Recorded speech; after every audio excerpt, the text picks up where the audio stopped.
Welcome back नाजरीन। Break पर जाने से कबल बजट पर बात हो रही थी कि बजट में अवाम पर जो टैक्सेस का बोझ डाला गया है इनडायरेक्ट, उसके हवाले से अवाम अब किस तरह महंगाई की चक्की में ज़्यादा पिसने की लिए अपनी तैयारी रखे।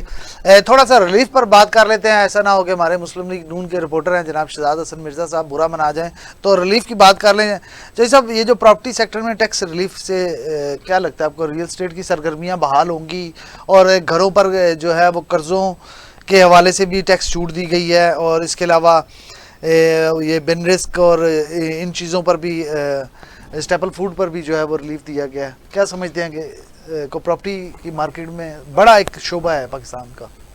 बिल्कुल राय साहब, और ये बड़ा ज़रूरी था। मैं ये समझता हूँ कि हुकूमत ने यहाँ पर बड़ा समझदारी का सबूत दिया है कि देखे ना, जो पहले था आपका एग्रीकल्चर, आपका बैकबोन, अब आपका रियल स्टेट आ गया है। आप यहाँ से अगर पेशावर की जानब सफ़र करें ना, तो हसन अब्दाल तक तो इस्लामाबाद ही ख़त्म अल्हम्दुलिल्लाह नहीं होता। अच्छा, आप गुजरांवाले वाली साइड पर जाएं तो फिर जेलम तक आपका ये रावलपिंडी ख़त्म नहीं होता, और मरी की जानब जाएं तो मरी तक भी आपको हाउसिंग सोसाइटीज़ नज़र आती हैं। जो गुज़श्ता माली साल था, जिस तरह के टैक्सेस वहाँ पर थे उनके ऊपर, तो बड़ा बुरी तरीके से ना सिर्फ रियल इस्टेट का बल्कि जो तामीराती आपका सेक्टर है ना, वो बहुत शदीद मुतासर हुआ था। अब इसमें हुकूमत की जानब से जो रिलीफ दिया गया है, इसमें बहुत बेहतरी है कि देखें, इसी से कारोबार में इजाफा होगा। एक तो रोज़गार मिलेंगे, जब कहीं पर भी तामीरात शुरू होती है तो एक अगर आप एक छोटा सा मकान भी बनाते हैं तो कम से कम 8-10 लोगों को कुछ वक्त के लिए वहाँ पर रोज़गार मिल जाता है, और फिर जहाँ से आप मटेरियल लाते हैं उन फैक्ट्री की जो चिमनियाँ हैं वहाँ से धुआं निकलना शुरू हो जाता है। ये बड़ा अच्छा एक पॉजिटिव है इनका, मैं बिल्कुल इनकी सताइश करता हूँ इस हुकूमत की। दूसरा जो इसके अंदर जो मुझे ये नज़र आया है कि थोड़ा सा फोकस हमारा जी बिल्कुल सूद पर छूट दी गई है। देखिए, आम लोगों का, या आम जो देखें जिनके पास जिनका बेंगलोर है ना जी, आप इस्लामाबाद के अंदर भी अगर एक एक घर की बात करें तो 70-80 करोड़, 1-1 अरब तक एक एक घर पहुंच चुका है। लेकिन वो छोटा जो आम आदमी है जो 20-25-30 लाख जिसके पास प्लाट पड़ा हुआ है मगर वो उसके ऊपर घर तामीर नहीं कर पा रहा है, तो वो उसके लिए बड़ी आसानी होगी। वो वहाँ पर अपने बच्चों के लिए वो छत बना सकेगा, आसान अक़सात के ऊपर कर सकेगा, उसके ऊपर शरह सूद की कमी होगी। ये बड़ा अच्छा इनका एक पॉजिटिव साइन है। उसके बाद जिस तरह आटा, बेन, होम्योपैथिक की जो अद्वियात हैं, सब्जियां, फल, मसाला जात, जिंदा जानवर, ज़री अद्वियात, और फिर नौजवान बच्चों के लिए बिलखसूस जो हमारे तालिब इल्म हैं उनके लिए कैलकुलेटर, कैश रजिस्टर्स हैं, लैपटॉप समेत हैं, और बाकी जो दीगर चीज़ें इनके ऊपर जो है वो इनका ख़ाम माल है वो सस्ता होगा। टैक्स की वहाँ पर छूट आ रही है, ये बड़ा पॉजिटिव इसके अंदर साइन है। दूसरा, अगर आप जो जिसकी सबसे ज़्यादा ज़रूरत थी, मैं समझता था फिर भी ये भी रकम कम है। अगर 100+ बिलियन रुपीज़ रखे गए हैं आबी ज़खायर की तामीर के लिए, तो अगर सिर्फ आप वजारत दाखिला के लिए 343 अरब रुपया रख सकते हैं, और वजारत दाखिला और उसके मुतहद इदारों के लिए, तो आबी ज़खायर के लिए मैं समझता हूँ कि कम से कम ये 100+ नहीं बल्कि 500+ बिलियन रखे जाने चाहिए थे। ये अच्छी बात है कि आबी ज़खायर के ऊपर इस दफ़ा उन्होंने तवज्जो दी है। वो उस पे आबी ज़खायर पे भी हम आएंगे जो सब नेक्स्ट मैं आपके पास आता हूँ, आबी ज़खायर के वाले से भी बात करते हैं। थोड़ा शहजाद साहब से पूछ ले। शहजाद साहब, फूड आइटम्स हैं जो फ्रोज़न फूड आइटम्स, उन पर टैक्स आयद किया गया है, इससे आपको नहीं लगता जो फास्ट फूड चेन्स पाकिस्तान में काम कर रही हैं उनके बिजनेस पर असर पड़ेगा? जी बिल्कुल पड़ेगा इसके ऊपर असर। इसके ऊपर जो आम तबके का भी जो आदमी है वो भी इससे मुतासर होगा। और देखें, बात फिर वही आ जाती है, मैं वही बात करूंगा। फ्रोज़न आइटम्स थोड़ी मैं इसकी थोड़ी तशरीह कर दूं, सम आओ के बच्चों के लंच में भी काम आती हैं। जी बिल्कुल। लोग होते हैं वो फ्रोज़न आइटम्स, खामद और बीवी दोनों जॉब वाले लोग होते हैं, वो सुबह फ्रोज़न आइटम से बच्चों के लंच बना के स्कूल के लिए उन्हें दे देते हैं। उनका भी बजट थोड़ा मुतासर होगा इससे। जाहिर है घरेलू बजट तो देखें, जो इस वक्त बजट पेश हुआ है इसमें ऐसा नहीं है, मैंने पहले भी आपको कहा कि बहुत कोई शानदार बजट है, इससे आम आदमी बिल्कुल मुतासर होगा। लेकिन मैं ये समझता हूँ कि जो इसका मुतासर होने का जो पीरियड है वो मेरा जहाँ तक ख्याल है, जैसे इस वक्त मईशत के लिए हुकूमत कोशिश कर रही है, 5 या 6 महीने तक ये हो सकता है कि ये हम सफ़र करें, और उसके बाद जो है जो टैक्सेस, हाँ सफ़र करें, मेरा अंदाज़ा है जी। सही। और उसके बाद ये है कि कुछ बेहतरी आनी शुरू हो जाएगी। अब आप ये देखें कि पिछली दफ़ा भी जब बजट पेश हुआ था काफ़ी टाइट बजट पेश हुआ था, मगर उसके बाद हुकूमत की कुछ ऐसे काम थे कि जिसकी वजह से महंगाई की शरह में देखें कमी आई है।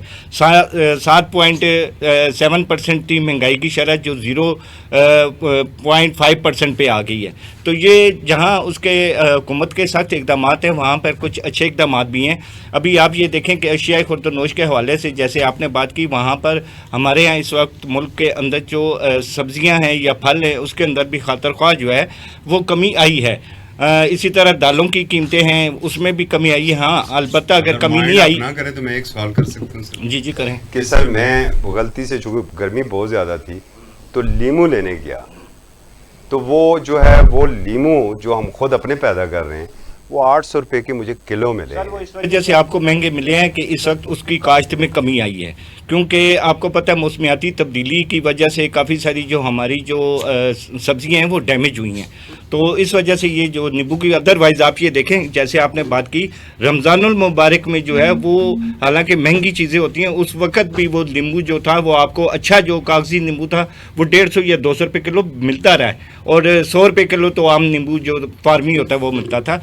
तो वो चूंकि काश्त की नहीं, अभी उसकी वजह ये है ना कि मौसमियाती का स्टॉल लगा हुआ था रमजान का, तो वहाँ से शहजाद साहब को मिलता है। जी मैं लेके आया सर। मैं जी आप लाए होंगे सर? नहीं, आप मैं तो शहजाद साहब सर आप देखें ना, अब आप मैं कह रहा हूँ आपको मुस्लिम लीग नून के स्टॉल से मिलता अब होगा। आप तनकीद पे चलेंगे ना, नहीं मिला, आप ढूंढा नहीं ना आपने, आप बड़े आदमी हैं तो आपको घर बैठे तो चीजें मिल जाती है, हमें खुद मार्केट में जाना पड़ता है। सर थोड़ा डैम्स की तरफ आ जाएं। ये सिंतास मुआहिदा मुतली के बाद आपको नहीं लगता 133 अरब रुपया जो पानी और हाइड्रो बजट मुस्तकबिल में इसके फ़ायदे हासिल करने के लिए मुख्तस किया गया, आपको लगता नहीं ये थोड़े पैसे हैं?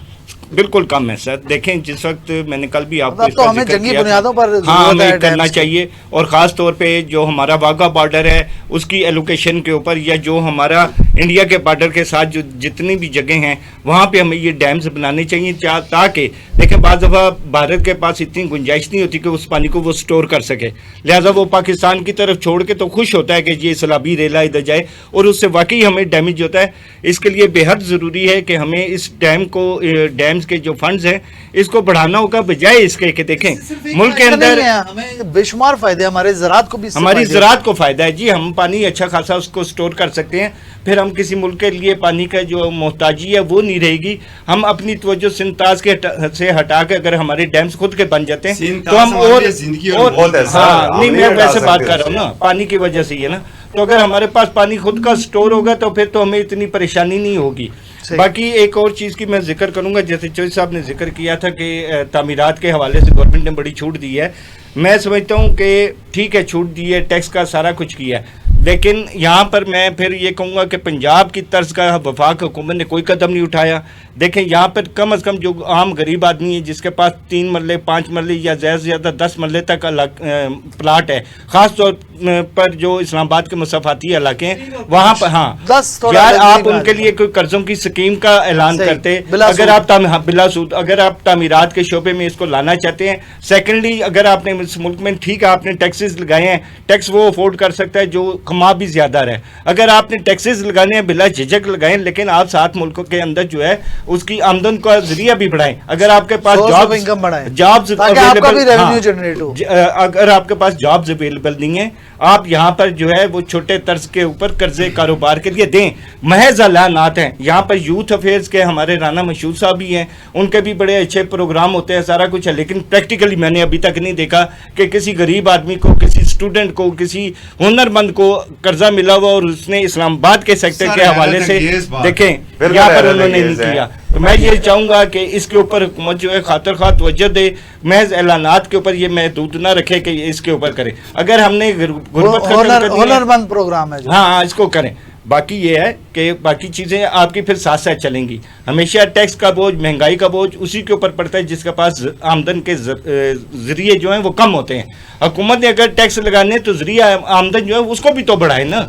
हम ये नहीं कहते कि ठीक है हमने अगर दुनिया के साथ चलना है, हम बाहर के ममालिक की मिसालें तो देते हैं कि वहाँ पर जनाब टैक्स भी बहुत ज़्यादा है, वहाँ पर पेट्रोल महंगा है तो हमें भी करना पड़ रहा है। भाई अगर वहाँ पर है तो वहाँ ये भी देखें कि उन लोगों ने अपनी आवाम के लिए रोज़गार के कई वसाइल, कई ज़रिए भी पैदा किए हैं। हमें खसूसी तौर के ऊपर इस बजट के अंदर मैंने कहीं नहीं देखा कि यहाँ पर नए रोज़गार के सिलसिले में कोई बात की गई हो, यहाँ पे नौजवानों की स्किल्स के हवाले से उनको डेवलपमेंट के लिए कोई रखे ना जी 716 अरब रुपए बेंजीन इनकम सपोर्ट हाँ, वो प्रोग्राम मैं में बता तो रहा हूँ। रखें। वो जो 716 अरब रुपए की आप बात कर रहे हैं, बात यह है कि वो ऐसे अफराद है जिनकी उम्रें 50 से प्लस हैं, जो कोई काम नहीं कर सकते, ये उनके लिए हैं, जिनमें बेवा और खवातीन शामिल हैं, जिनमें अपाहज लोग शामिल हैं। आपने तालीम का भी जिक्र किया, देखें हमने तालीम के लिए वाकई फंड जो है वो थोड़ा सा कम है, हमें उसको बढ़ाना चाहिए, लेकिन आप फौरी तौर पर बेनजीर के ऊपर कट नहीं लगा सकते। रखी है थोड़ा, मैं उस पर आउट ऑफ बॉक्स आपसे क्वेश्चन कर रहा हूँ कि पेंशन उन्होंने कहा है अगर कोई सरकारी मुलाजम वफात पा जाता है तो उसकी बेवा जो है, उसका या स्पाउस है, वो 10 साल तक पेंशन वसूल कर सकता है। अब फॉर एग्जांपल एक 30 साल की उम्र में बंदा वफात पा जाता है, हादसाती मौत होती है, बीमारी से मौत हो जाती है, तो उसकी बेवा तो जवान होगी, उसकी बेवा फिर अगर उस टाइम 26-27 साल की है तो वो 37-38 साल की उम्र तक सिर्फ वसूल करेगी, उसके बाद वो क्या करेगी? नहीं, उसमें तो देखे ना, लेकिन इन्हें चाहिए ये था कि एक एज लिमिट रख देते पेंशनर्स की, मैं आपकी बात समझ गया। वफात पा गया तो ये इसकी जो बेवा है या स्पाउस है वो 60 साल की उम्र तक या 65 साल की उम्र तक जो है वो पेंशन वसूल कर, यही तो मैं कह रहा हूँ, इससे बेहतर ये था कि वो एज लिमिट रख। ये इलेक्टेड लोगों का बजट है या नॉन इलेक्टेड लोगों का ने ये बजट बनाया है? अगर इलेक्टेड लोग ये बजट बनाते ना तो ऐसी चीजें इसमें हमें देखने को ना मिलती। यारी वो आपकी भी बात दुरुस्त है, अकेले कमरे में बंद बैठ के तो औरंगजेब साहब ने भी बनाया, लाजमी बात है बीच में हुकूमती लोग भी शामिल होंगे, सारी सबकी मुशावरत, जिनके वजीर हैं ये। और सर काबीना का इजलास हो रहा है बजट के ऊपर, उनको पता ही नहीं है कि बजट के अंदर क्या है। हाँ तो वही तो मैं कह तो रहा ये सब डैम्स का थोड़ा बात कर रहे हैं, ये दयामिर बादशाह डैम है, मोहम्मद डैम है, दासू है, इसके अलावा बलूचिस्तान और चित्राल के छोटे मोटे डैम्स हैं। आपको क्या लगता है कि इन डैम्स के लिए जो मुख्तस किया गया 133 अरब रुपए, और इसके अलावा दयामिर बादशाह के लिए स्पेसिफिकली 32.7 अरब रुपए मुख्तस किए गए हैं, तो ये सिर्फ बिजली के बहरान पर काबू पाने के लिए है और ज़राअत के लिए, या इसका ताल्लुक जो है सिंतास मुआहदे से भी है? बिल्कुल राय साहब, देखें ये मैं बिल्कुल इसकी सताइश करता हूँ। मैं पहले भी बात कह चुका हूँ कि माजी की हमारी प्रैक्टिस है 10 अरब 20 अरब 15 अरब इतना हम मुख्तस करते रहे हैं। इस मरतबा थोड़ा सा फोकस ज़्यादा रखा है, लेकिन ये भी फोकस कम है उनका, ये ज़्यादा होने चाहिए थे। मेरा मौक़िफ़ ये है कि ये कम है, ये ज़्यादा होने चाहिए थे। जिस सूरताल का दुगने बिल्कुल सर 500 प्लस होना चाहिए था उसमें। आप बाकियों में कट लगाते हैं ना, बहुत सी जगह आपको कट लगाने के लिए 2 अरब रुपए आपने रख दिया जी कौमी असम्बली वालों के लिए, ठीक है जी, नहीं असम्बली मेम्बरान के लिए 2 अरब आपने रख दिया, आप ना रख देना वो जी बिल्कुल 343 अरब 413 वो आपने वज़ारत दाखिला के लिए रख लिया। देखिए जिस किस्म के मुकार दुश्मन का हमें सामना और जो कुछ वो कर चुका है हमारे साथ, अब कोई ढकी छुपी बात तो नहीं है ना, साजिशें तो अब भी तैयार हो रही हैं और मुसलसल उन्होंने इसके ऊपर एक वर्किंग भी शुरू कर दी है चिनाब से दरिया चिनाब के ऊपर, फिजिबिलिटी भी आजकल उसकी स्टडी हो रही है। हमें जंगी बुनियादों के ऊपर जिस तरह हमने 6 से 10 मई जंग लड़ी है ना, जंगी बुनियादों पर हमने वो जंग लड़ी है। जंगी बुनियादों पर हमें ये अपने आबी ज़खायर तामीर करने होंगे, इनको कट लगाना पड़ता है, बिल्कुल कट लगाएं। कहीं पर किसी को फ्लाई ओवर नहीं चाहिए। आप यहाँ पर 4.25 अरब रुपया ना डबो दें सिर्फ एक फ्लाई ओवर के लिए जो इस्लामाबाद के अंदर आपने बनाया। ये 4.25 अरब जाके आप दयामिर बादशाह के ऊपर लगा दें, आप मेमन डैम के ऊपर लगा दें। ट्रैफिक हम और बर्दाश्त कर लेंगे, ट्रैफिक में 10 मिनट आप लेट हो जाएंगे, हम 10 मिनट लेट हो जाएंगे, हमें कोई नहीं फ़र्क पड़ता। बलूचिस्तान के अंदर देखो जो सबसे अच्छी चीज़ जो है जिसका पैसा आप और मैं दे रहे हैं, ये कोई जो बलूचिस्तान की 813 किलोमीटर तवील शाहरा है जो सिंगल लाइन, और याद है वो जो पेट्रोल का हमें रिलीफ मिलने लगा था और वो रिलीफ उधर मुंतकिल हो गया था और सारी कौम ने कहा था यस जी हम ये तोहफा दे रहे हैं, ये बड़ा ज़रूरी प्रोजेक्ट है इसके ऊपर। और ख़ास करके बलूचिस्तान के अंदर पीने के पानी का बहुत मसला है। मैं आज एक रिपोर्ट देख रहा था जी, आपका जो इस्लामाबाद को पानी सप्लाई हो रहा है ये खानपुर डैम वो डेड लेवल के नीचे चला गया। आबादियां आप इतनी बना रहे हैं, आप भी सही है। रावल डैम की यही पोजीशन जो पिंडी को पानी सप्लाई जी बिल्कुल। और फिर आबी ज़खायर के ऊपर आपकी कोई तवज्जो नहीं है, इसके ऊपर इन्हें हंगामी तौर पर करना चाहिए। हमें हर वक्त का खतरा मौजूद है। एक तो हमें सैलाब का खतरा है जिसकी इन्होंने निशानदेही की है कि जब उसके बाद पानी ओवरफ्लो होगा तो अचानक ज़्यादा पानी भी छोड़ा जा सकता है। देखिए अब आपका वो सिंध तास माहिदा तो मुअत्तल है ना, जिस तरीके से हमारी जानब से वज़ीर दफा ने यह कहा था जी शिमला माहिदा भी मुअत्तल है, और वही सूरत हाल है कि इस वक्त LOC जो है वो सीज़ फायर लाइन है, कहीं हम अंदर हैं और काफ़ी अंदर हैं, वो भी एक सूरत हाल सारी बनी हुई है। इनके ऊपर इन्हें ज़्यादा फोकस रखना चाहिए। फिर ज़रूर IMF ने बुरे वक्त में हमारा साथ दिया, हमें सहारा दिया, हमें उन्होंने सपोर्ट दी और हमें डिफ़ॉल्ट से बचाया। हम बिल्कुल जो अपने माहदे हैं IMF के साथ, हम उनको सपोर्ट करते हैं, उन्हें पूरा होना चाहिए, लेकिन इतना भी नहीं होना चाहिए कि हर चीज़ के ऊपर आप डिक्टेशन ले लें।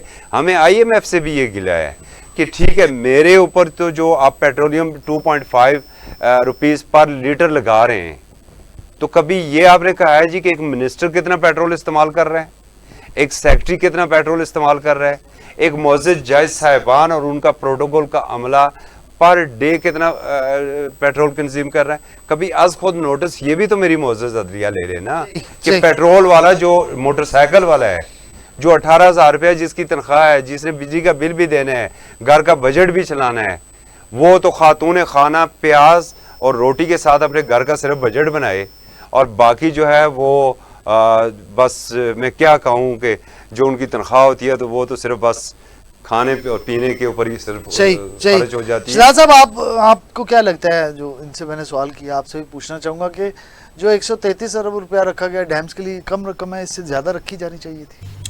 देखें फिल वक्त रकम तो कम है, ज़ाहिर अगर आप डैम्स के ऊपर खसूसी तौर के ऊपर तवज्जो देंगे, दियामर बादशाह डैम है, इसके अलावा महमद डैम है। अब आप ये देखें कि इनके इसी तरह बलूचिस्तान और चित्राल के हवाले से भी बात हुई है, तो मैं ये कहूँगा देखें अगर यहाँ पर डैम्स अगर बना दिए जाते हैं, इसके लिए मज़ीद रकम को मेरा ख्याल है बढ़ाएंगे और बढ़ाना इनकी ज़रूरत होगी, तो इससे न सिर्फ डैम्स के पानी का मसला हल होगा बल्कि कई इलाकों में रोज़गार का, ख़ास तौर पे बलूचिस्तान में अगर डैम्स बनाए जाते हैं तो वहाँ पे जो है वो रोज़गार के भी मौके पैदा हो सकते हैं। वहाँ पे फिशरी का जो निज़ाम है वो बेहतरी उसमें आ सकती है। वहाँ का नौजवान जो इस वक्त सिंध और पंजाब के हवाले से देखता है या अपने रोज़गार को मुतलाशी, उसको भी बेहतरी आएगी। तो ये तो वक्त की बहुत अहम ज़रूरत है। हमने जो सबसे बड़ी गलती की है वो सियासी तनाज़ों के हवाले से कि हम काला बैग डैम नहीं बना सके।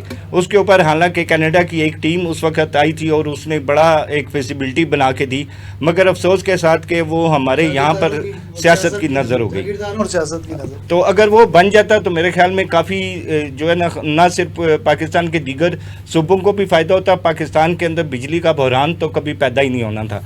तो ये चीज़ें जो हैं इंशाल्लाह उम्मीद है कि जैसे बलूचिस्तान के हालात भी बेहतरी की तरफ जा रहे हैं, पाकिस्तान में भी कुछ बेहतरी आएगी। वाकई कुछ टैक्सेस इस वक्त हमारे जो हैं वो ज़्यादा हैं। चौधरी साहब ने भी जिक्र किया और कहा है कि IMF के हवाले से जो उन्होंने हमारा मुश्किल वक्त में साथ दिया, बिल्कुल यही तो बात है कि हमने अब मसला यहाँ पर आके एक चीज़ के ऊपर खड़ा होता है, हुकूमत ने हम हुकूमत का ये बजट भी मान लेते हैं, हम टैक्सेस का बोझ भी मान लेते हैं। हुकूमत से सवाल अब इस वक्त ये है हर आदमी का, ख़ास तौर पे मैं भी, कि भी आप FBR का जो टैक्स रिकवरी लगाई है, अगर आप अपनी टैक्स रिकवरी मुतवस्तित तबका है या उमरा तबका है, कोई भी है, आप शराफिया है कि आप उससे ये टैक्स ले पाएंगे। असल चीज़ तो ये है अगर आप टैक्स का जो टारगेट है वो रिकवर कर जाते हैं तो मेरा ख्याल है कि फिर आइंदा आने वाला जो बजट होगा उसके दरमियान जो है काफ़ी चीज़ें बेहतर हो सकती हैं। अगर आपका ये टैक्स लगा कर भी आप हासिल वसूल कुछ नहीं कर सकते, आपका FBR टैक्स रिकवरी में अगर फेल हो जाता है तो मैं ये समझता हूँ कि फिर गरीब आदमी के लिए जो है बचना बड़ा मुश्किल हो जाएगा। लास्ट क्वेश्चन है चौधरी साहब आपसे, इस बजट में आपको क्या लगता है कि आवाम को रिलीफ दे पाएगा ये बजट या मुश्किल है?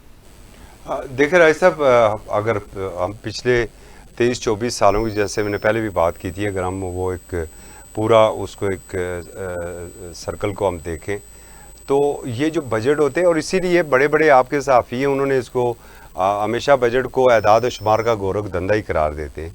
आप दुआ करें कि एक तो मुल्क में इस्तेकाम आ जाए, और सिर्फ सियासी नहीं, माशी इस्तेकाम भी आ जाए।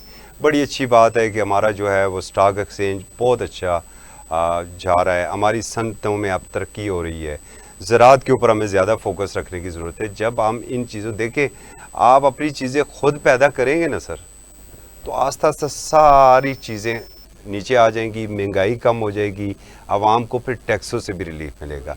लेकिन आप अगर आप सुई से लेके जहाज़ तक आप कहेंगे सिर्फ हम इंपोर्ट करवाएं, आप ये कहेंगे कि हमने जी अब तो हमें लीमू भी चाइना के चाहिए, टमाटर हमें इंडिया से चाहिए, अफ़गानिस्तान से हमें प्याज चाहिए, ईरान से हमें आलू चाहिए, तो फिर जब आपका सारी जो सरमाया है वो दूसरे ममालिक में चला जाएगा और उसके ऊपर सबसे बड़ी स्मगलिंग का जो अजाब हमारे ऊपर मुसल्लत है कि आप अंदाज़ा लगा लें कि हज़ारों अरब रुपए का सिर्फ आपका जो ये पेट्रोल और डीजल स्मगल हो रहा है।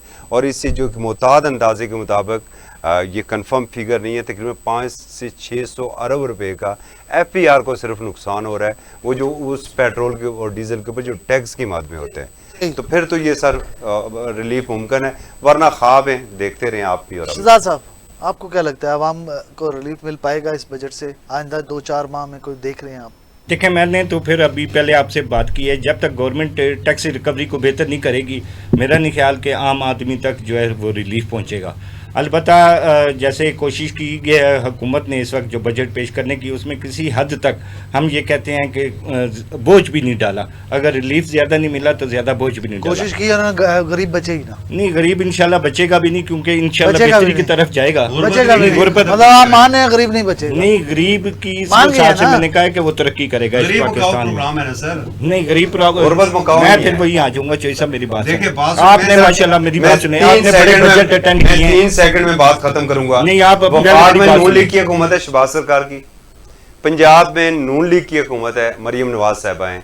मरियम नवाज साहिबा की परफॉर्मेंस आपके सामने है। सबसे बड़ा सबूत ये ईद गुजरी है, आलाइशों की वो साफ सुथरा पंजाब की उनकी टीम पूरी दुनिया सताइश कर रही है।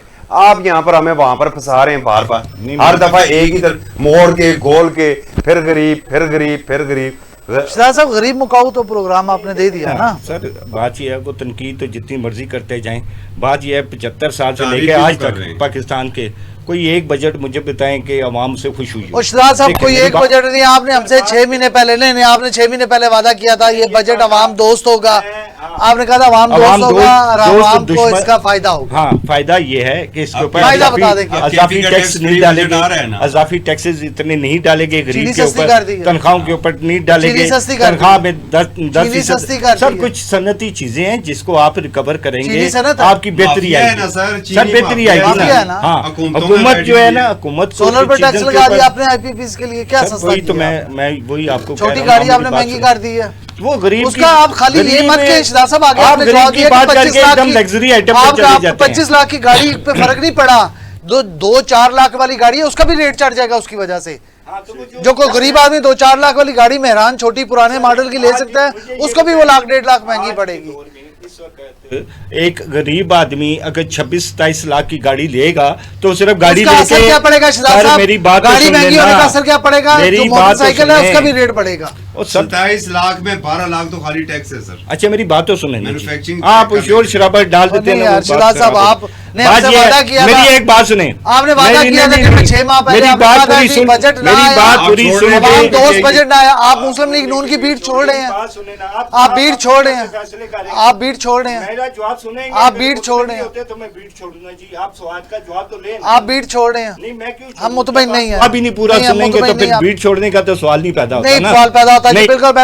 प्रोग्राम का यहाँ वक्त खत्म हो गया है। शहजाद साहब ने अपने पार्टी रहनुमाओं की तरह वही टिपिकल जवाब दिया है कि मैं ना मानूं, उनके पास जवाब नहीं है। 6 महीने पहले उन्होंने वादा किया था कि आवाम दोस्त बजट ना हुआ तो मैं बिल्कुल बीट छोड़ दूंगा, मैं आपके साथ खड़ा हूँगा, आपके तरफ खड़ा हूँगा। लेकिन आज भी शहजाद साहब उसी लाइन पे खड़े हैं, उसी तरफ खड़े हैं। बजट 2025-26 का तफसीली जायज़ा हमने पेश किया अपने इस प्रोग्राम में, और उससे नज़र आता है कि हुकूमत ने माली इस्तेहकाम, IMF की शराइत और तरक्याती तरजीहात में तवाज़ुन पैदा करने की एक भरपूर कोशिश की है, जो है वो नज़र आई है। ताहम बाज़ इक़दामात अवाम पर इजाफी बोझ डाल सकते हैं। ख़ास तौर पर बिलवास्ता जो टैक्सेस हैं और दरामदी अशिया पर आयद करदा ड्यूटीज़ की सूरत में जहां कुछ तबकात को रिलीफ दिया गया है, वहीं बहुत से शोबे महंगाई और माली दबाव के शिकार हो सकते हैं। ऐसे में अवामी रद्द-ए-अमल, कारोबारी रुझानात और मईशत की मजमूई रफ्तार अब जो आने वाले महीने हैं उसमें तस्वीर वाज़ेह होगी, उसमें पता लगेगा कि अवाम को कितना एक रिलीफ मिला। इसके साथ ही अपने मेज़बान राजा काशिफ को इजाज़त दीजिए। अल्लाह हाफ़िज़।